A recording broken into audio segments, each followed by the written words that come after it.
Hello, this is Holly with Holly's Joys again. And what we're going to do right now is talk about a couple of pages that I read today in this book.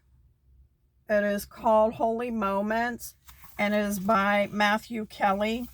And here on the back, it says this book it was given to me by a dear friend. Thank you, dear friend. And I wanted to read a couple pages to you because I found them simple and profound at the same time, which I love that kind of stuff. Page 25, if you get the book. It's called The Moment of Decision. If you only learn to master one moment in your life, learn to master the moment of decision. We all make choices. That's the easy part. The hard thing about choices is living with them. We all have regrets. We all said and done things that we would do differently if we could go back in time. We know we can't. We may have made peace with some of those choices to an extent, but still, in the quiet hours, they haunt us. If I could give one piece of advice, it would be this. Make choices that are easy to live with. Make choices you can look back on lovingly, like you do upon the best of times with the best of friends. Life is choices. We are constantly making them, but are we choosing wisely? We are not born great decision makers. It is something that must be learned. The wisdom of the holy moments will teach you how to become a great decision maker. When you have a decision to make, consult your future self. Imagine yourself 20 years from now looking back on this moment and honor what your future self advises you to do. A young man decided Thursday night to rob a convenience store with his friends. Only something went horribly wrong. The cashier ended up dead and the young man was sentenced to a life in prison.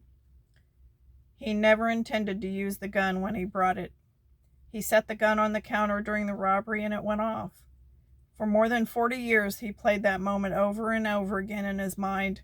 He wanted to know what happened, what went wrong. But memories fade, and all we are left with are the consequences of the choices we have made. Every day I feel regret. I was 19, and now I'm 62. 43 years locked up in a cage. Some days I can taste the regret in my mouth when I wake up. Other days, I almost make it through the whole day, and then the smallest reminder will trigger a memory, and the memory will trigger the regret. The kind of regret, even after all these years, is like being punched in the stomach by a gorilla. I ask myself over and over, why? I didn't need the money. I didn't have any money, but I didn't really need money. We were just kids being stupid in a grown-up world. I wish I could go back and change just one moment of my life. Change that one decision and my whole life would have been different. I wish I could go back and talk to the young man I was that day that brought the gun. I wish I could tell that young man, stay home tonight, but I can't. That's what regret sounds like. I have my own regrets. We all do. Regrets teach us that choices have consequences. Regrets reveal that we need to become better decision makers. We teach little children that choices have consequences. It's one of life's fundamental truths. But adults often adopt temporary insanity, imagining that our choices will only have the consequences we intend. But it is the unintended consequences of our choices that often wreak havoc in our lives and the lives of other people. Choices have consequences. We know that. But we throw this indisputable truth aside in order to deny the consequences of our unholy moments. But by denying that our choices have consequences, we abandon our power to create holy moments and render ourselves spiritually impotent. When we teach children that choices have consequences, the emphasis is usually placed on our poor choices, while the powerful and positive consequences of wise decisions are often overlooked. Holy moments are choices with powerful and positive consequences. Holy moments are choices that are easy to live with. It's time to start filling our lives with holy moments. If you glance back at your life, the choices you find the hardest to live with were the unholy moments.